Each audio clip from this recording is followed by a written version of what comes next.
Salut tout le monde, aujourd'hui, petit tutoriel vraiment, je pense qu'il sera court, quelques minutes à peine. On va faire un petit tutoriel sur l'authentification dans, Laravel avec Inertia et avec du coup un starter kit qui est Breeze.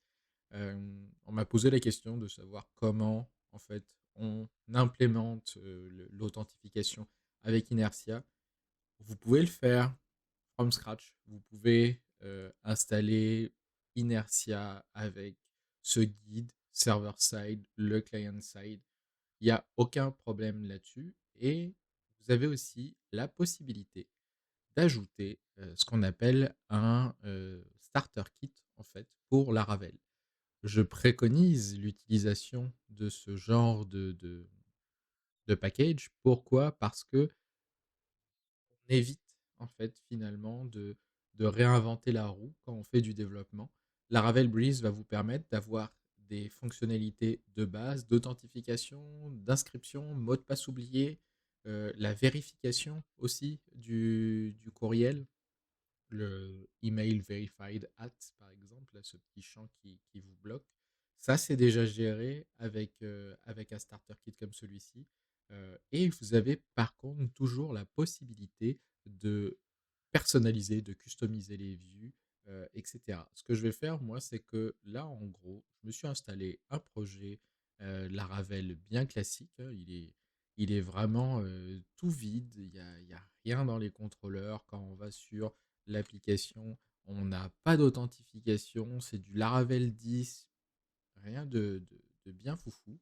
Moi, ce que je vais faire, c'est que je vais aller installer le package de Laravel Breeze et on va du coup partir là-dessus.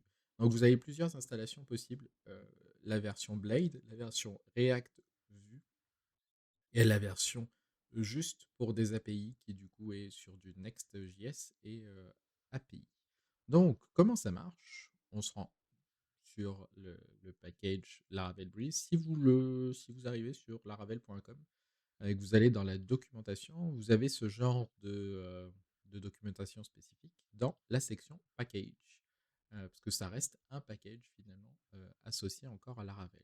Donc on retourne là-dessus et du coup moi je vais me concentrer sur la partie installation. Donc ça va être pas mal du copier-coller finalement de petites lignes de code. Hop. Alors moi j'utilise Laravel. J'utilise PHP Storm. Vous le faites avec l'IDE que vous voulez. Donc là on est en train d'installer le package, juste le temps que toutes les dépendances s'installent. Une fois que c'est fait, hop, on repasse sur l'installation. Donc là on doit faire une petite commande artisan. Et donc là il va nous demander un petit peu ce qu'on veut.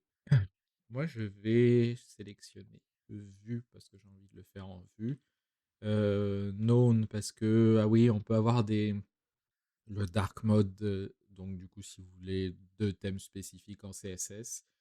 Inertia SSR, très intéressant si vous voulez avoir une landing page qui est aussi, enfin une landing page ou finalement un contenu global qui est, référençable par Google. Le SSR, le server-side rendering, est obligatoire si vous voulez que Google passe sur votre code dans un contexte d'application qui est en JavaScript.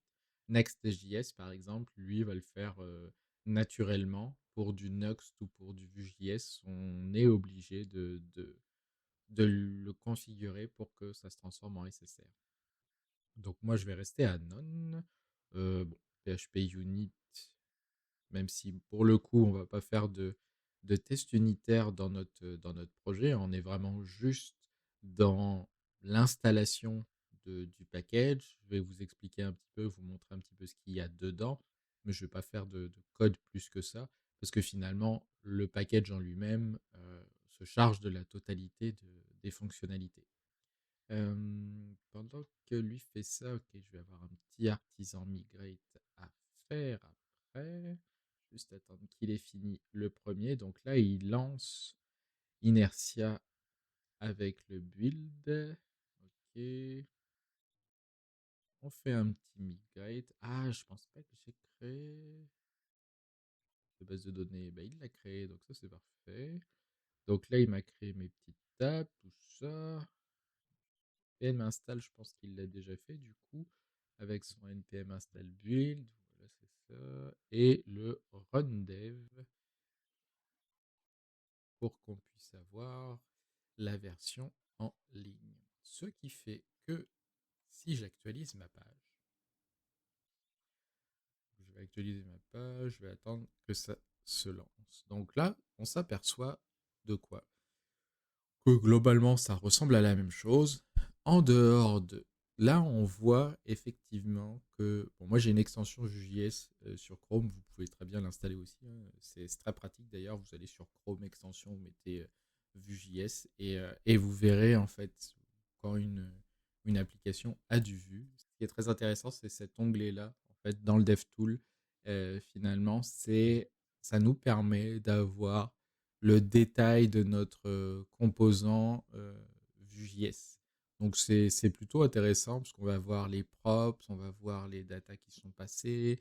Enfin voilà, pour faire du débugage dans Vue, c'est quand même plutôt pas mal. On a pu voir que on avait Inertia qui avait été intégré par la même en fait installation avec Breeze, qui est normal, c'est dans le starter kit. Donc là, une fois qu'on va sur login, alors moi j'ai pas de compte, donc je vais cliquer sur register, je vais mettre Christophe, oula, Christophe admin. Est-ce qu'il va prendre password? Bon, je vais mettre password à 2 3 étoiles.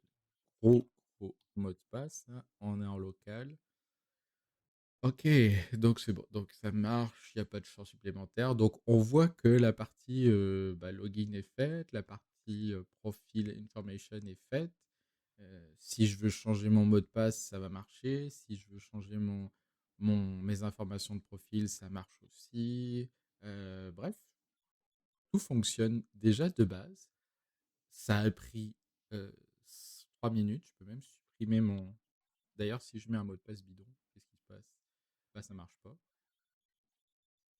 Et si je mets le bon mot de passe, je me fais kick out. Donc, du coup, la fonctionnalité fonctionne. Un peu bizarre comme expression, mais en tout cas.